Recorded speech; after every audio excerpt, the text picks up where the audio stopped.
Hi hello friends, welcome to my channel. ಯಾರೆಲ್ಲ ನನ್ನ channel first time ನೋಡ್ತಾ ಇದ್ದೀರೋ ಪ್ಲೀಸ್ ಸಬ್ಸ್ಕ್ರೈಬ್ ಮಾಡ್ಕೊಂಡೆ ನೋಡಿ. ಇವತ್ತಿನ ತಮ್ಬ್ನೇಮ್ ನೋಡಿದ ತಕ್ಷಣ ನಿಮ್ಗೆ ಗೊತ್ತಾಗಿರುತ್ತೆ ನಾನು ಇವತ್ತಿನ ಕಾನ್ಸೆಪ್ಟ್ ಏನು ಹೇಳ್ತಾ ಇದ್ದೀನಿ ಅಂತ. ಮನೇಲಿ ಸಿಗೋ ಇಂಗ್ರೀಡಿಯೆಂಟ್ಸಲ್ಲೇ ನಾವು ಯೂಸ್ಫುಲ್ ಆಗೋವಂಥ ಟಾನಿಕ್ನ ಮಾಡ್ಕೊಬೋದು, ಹೇರ್ ಟಾನಿಕ್ನ. ಅದು ಮನೇಲಿ ಏನೇನು ಹಾಕ್ಕೋಬೇಕು, ಏನೇನು ಮಾಡ್ಕೋಬೇಕು ಅನ್ನೋದನ್ನ ನಿಮಗೆ ಪ್ರತಿಯೊಂದೂ ಈಗ ತೋರಿಸ್ತಾ ಬರ್ತೀನಿ ಇನ್ ಡೀಟೇಲ್ಸು. ಇದು ಬಂದುಬಿಟ್ಟು ರೋಸ್ಮೇರಿ ಲೀವ್ಸ್ನ ಬಂದುಬಿಟ್ಟು ನಾನು ಆನ್ಲೈನಲ್ಲಿ ತರಿಸ್ಕೊಂಡಿದ್ದೀನಿ, ಅಮೆಝಾನಲ್ಲಿ. ನೀವು ಅಮೆಝಾನಲ್ಲಿ ತರಿಸ್ಕೊಳ್ಳಿ.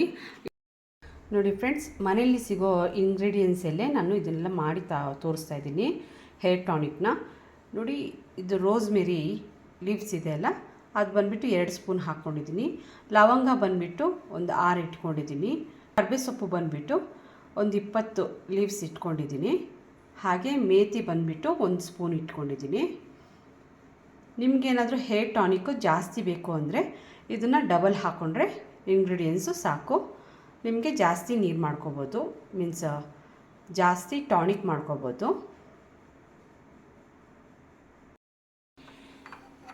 ನೋಡಿ ಫ್ರೆಂಡ್ಸ್, ನಾವು ಒಂದು ಪ್ಯಾನಲ್ಲಿ 1 ಗ್ಲಾಸ್ ನೀರು ಇಟ್ಕೊಂಡು 1 ಗ್ಲಾಸ್ ನೀರು ಹಾಕ್ಕೊಂಡು ಇದು ಕುದಿ ಬಂದಮೇಲೆ ನಾವು ಎತ್ತಿಟ್ಕೊಂಡಿದ್ದೀವಲ್ಲ ಆ ಇಂಗ್ರೀಡಿಯೆಂಟ್ಸ್ ಎಲ್ಲ ಇದರಲ್ಲಿ ಹಾಕ್ಕೋಬೇಕು. ಕುದಿ ಬರಲಿ. ನೋಡಿ ಫ್ರೆಂಡ್ಸ್, ನಾನು ಹೇಳಿದ್ನಲ್ಲ, ಲವಂಗ ಹಾಕ್ಕೊತಾ ಇದ್ದೀನಿ ಒಂದು 6. ಹಾಗೆ ಬಂದು ಲೀವ್ಸ್ ಹಾಕ್ಕೊತಾ ಇದ್ದೀನಿ, ರೋಸ್ಮೇರಿ ಲೀವ್ಸು. ಕರ್ಬೇ ಸೊಪ್ಪು, ಇದೆಲ್ಲ ಮನೇಲಿ ಸಿಗೋವಂಥ ಐಟಮ್ಸೇ. ನೋಡಿ, ಮೇಥಿ. ಇದನ್ನು ಹಾಕಿಬಿಟ್ಟು ನೀಟಾಗಿ ಕುದಿ ಬರಬೇಕು. ನಾವು ಹಾಕಿರೋದು 1 ಗ್ಲಾಸ್ ಅಂದರೆ ಆ ಕುದಿ ಬಂದುಬಿಟ್ಟು ಚೆನ್ನಾಗಿ ಒಂದು ಅರ್ಧ ಗ್ಲಾಸ್ ಆಗಬೇಕು. ಇದು ಚೆನ್ನಾಗಿ ಕುದಿ ಬರಬೇಕು. ಮತ್ತು ಇದು ಬಂದುಬಿಟ್ಟು ಕಲರ್ ಚೇಂಜ್ ಆಗಬೇಕು. ಈ ನೀರು ಬಂದುಬಿಟ್ಟು ಕಲರ್ ಚೇಂಜ್ ಆದಮೇಲೆ ನೀವು ಸ್ಟವ್ ಆಫ್ ಮಾಡಬೇಕು.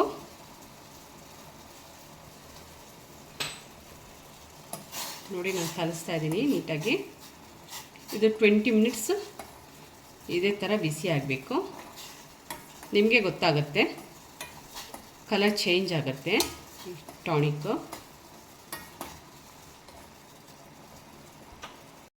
ನೀಟಾಗಿ ಒಂದು ಗ್ಲಾಸ್ ಇರೋದು ಅರ್ಧ ಗ್ಲಾಸ್ ಆಗಿದೆ.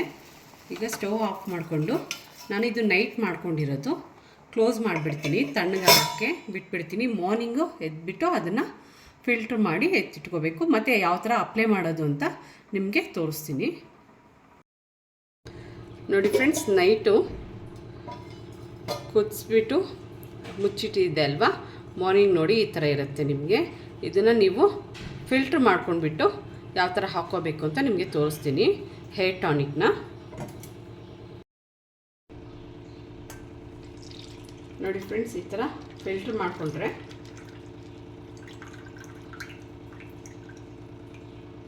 ಹೇರ್ ಟಾನಿಕ್ ರೆಡಿ ಆಯಿತು. ನೋಡಿದ್ರಲ್ಲ, 1 ಗ್ಲಾಸ್ ನೀರು 1/2 ಗ್ಲಾಸ್ ನೀರು ಆಗಿದೆ. ಇದನ್ನು ನಾವು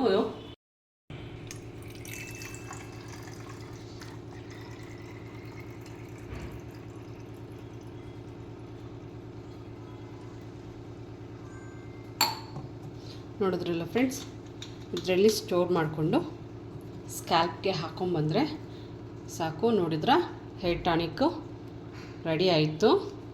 ಇದರಿಂದ ನಿಮಗೆ ಹೇರ್ ಫಾಲು, ಡ್ಯಾಂಡ್ರಫ್ ಕಮ್ಮಿ ಆಗುತ್ತೆ, ಮತ್ತು ರೀಗ್ರೋತು ಫಾಸ್ಟಾಗಿ ಆಗುತ್ತೆ.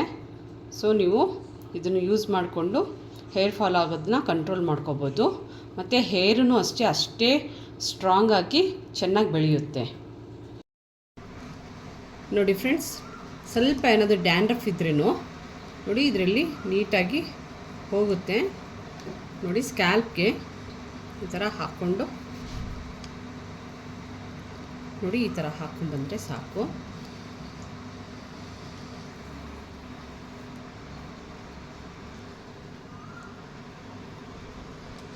ನಿಮಗೆ ಎಲ್ಲೆಲ್ಲಿ ಕೂದಲು ಸ್ವಲ್ಪ ಕಮ್ಮಿ ಇದೆ ಅಂತ ಅನಿಸುತ್ತಲ್ಲ, ಅಲ್ಲೆಲ್ಲ ಸ್ವಲ್ಪ ಜಾಸ್ತಿನೇ ಹಾಕ್ಕೊಂಬನ್ನಿ, ರೀಗ್ರೋತ್ ಆಗುತ್ತೆ.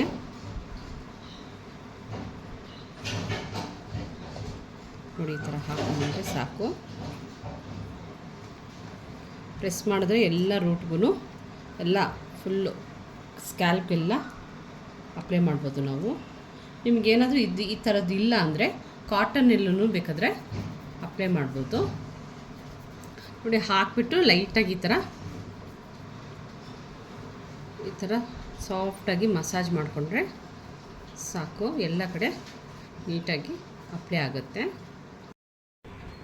ಫ್ರೆಂಡ್ಸ್, ನಾನು ಹೇಳಿದೆ ಅಲ್ವಾ, ಇದು ಸ್ಕ್ಯಾಲ್ಪ್ಗೆಲ್ಲ ಹಾಕಾದ್ಮೇಲೆ ನೋಡಿ, ಇನ್ನೊಂದು ಹೇಳೋದನ್ನ ನಾನು ಮರ್ತಿದ್ದೆ. ಈ ಟಾನಿಕ್ ನೀವು ಹಾಕ್ತೀರಲ್ವ, ಆಯಿಲ್ ಹೇರ್ ಇರೋರ್ಗಾದರೆ ಇದು ಸ್ವಲ್ಪ ಡ್ರೈ ಮಾಡುತ್ತೆ. ಈ ಟಾನಿಕ್ ಬಂದ್ಬಿಟ್ಟು ಸ್ವಲ್ಪ ಹೇರ್ನ ಡ್ರೈ ಮಾಡುತ್ತೆ. ಹಂಗಾಗ್ಬಿಟ್ಟು ಆಯಿಲ್ ಹೇರ್ ಇರುತ್ತಲ್ವ, ಅಂಥವ್ರಿಗೆ ತೊಂದರೆ ಇಲ್ಲ, ಡ್ರೈ ಆದ್ರೂ ಏನು ಪ್ರಾಬ್ಲಮ್ ಇಲ್ಲ. ಅದೇ ಡ್ರೈ ಹೇರ್ ಇರೋರ್ಗಾದರೆ ನೀವು ಸ್ವಲ್ಪ ಆಯಿಲ್ ಅಪ್ಲೈ ಮಾಡಿಕೊಂಡು ಈ ಟಾನಿಕ್ನ ಅಪ್ಲೈ ಮಾಡ್ಕೊಳ್ಳಿ, ಡ್ರೈ ಹೇರ್ ಆಗೋದಿಲ್ಲ. ನೋಡ್ತಿದ್ದೀರಲ್ಲ, ಇದೇ ಥರನೇ ನೀಟಾಗಿ ಸ್ಕ್ಯಾಲ್ಪ್ಗೆಲ್ಲ ಹಾಕ್ಕೊಂಡು ಸ್ವಲ್ಪ ಹಾಕ್ಕೊಂಡು ಲೈಟಾಗಿ ಈ ಥರ ಮಸಾಜ್ ಮಾಡ್ಕೋಬೇಕು. ನೋಡಿ, ಈ ಥರ ಲೈಟಾಗಿ ಮಸಾಜ್ ಮಾಡ್ಕೋಬೇಕು. ಇದೇನಾದರೂ ಟಾನಿಕ್ಕು ಏನಾದರೂ ಮಿಕ್ತು ಅಂದರೆ ಇದನ್ನು ನೀವು ಬೇಕಾದರೆ ತಿರ್ಗಾ ಯೂಸ್ ಮಾಡ್ಕೋಬೋದು. ಫ್ರಿಜ್ನಲ್ಲಿ ಇಟ್ಬಿಟ್ಟು ತಿರ್ಗಾ ನೈಟ್ ಬೇಕಾದ್ರೂ ಅಪ್ಲೈ ಮಾಡಿಕೊಂಡು ಮಲ್ಕೋಬೋದು. ಇದನ್ನು ಹಾಕ್ಕೊಂಡಿದ್ದ ತಕ್ಷಣ ಸ್ನಾನ ಮಾಡಬೇಕು ಅಂತ ಏನಿಲ್ಲ. ನೀವು ಹಾಕ್ಕೊಂಡು 1 day 2 days ಹಾಕ್ಕೊಂಡು ಆಮೇಲೆ ಬೇಕಾದ್ರೂ ಸ್ನಾನ ಮಾಡ್ಕೋಬೋದು. ಓಕೆ ಫ್ರೆಂಡ್ಸ್, ಇಷ್ಟು ನನಗೆ ಗೊತ್ತಿರೋದೆಲ್ಲ ನಿಮ್ಗೆ ಹೇಳಿದ್ದೀನಿ. Thanks for watching. ನಿಮಗೆ ಏನಾದರೂ ಈ ವಿಡಿಯೋ ಇಷ್ಟ ಆಯಿತು ಅಂದರೆ ಎಲ್ಲರಿಗೂ ಶೇರ್ ಮಾಡಿ, ಹಾಗೆ ನನಗೆ ಸಪೋರ್ಟ್ ಮಾಡಿ ಅಂತ ಕೇಳ್ಕೊತೀನಿ. Thank you.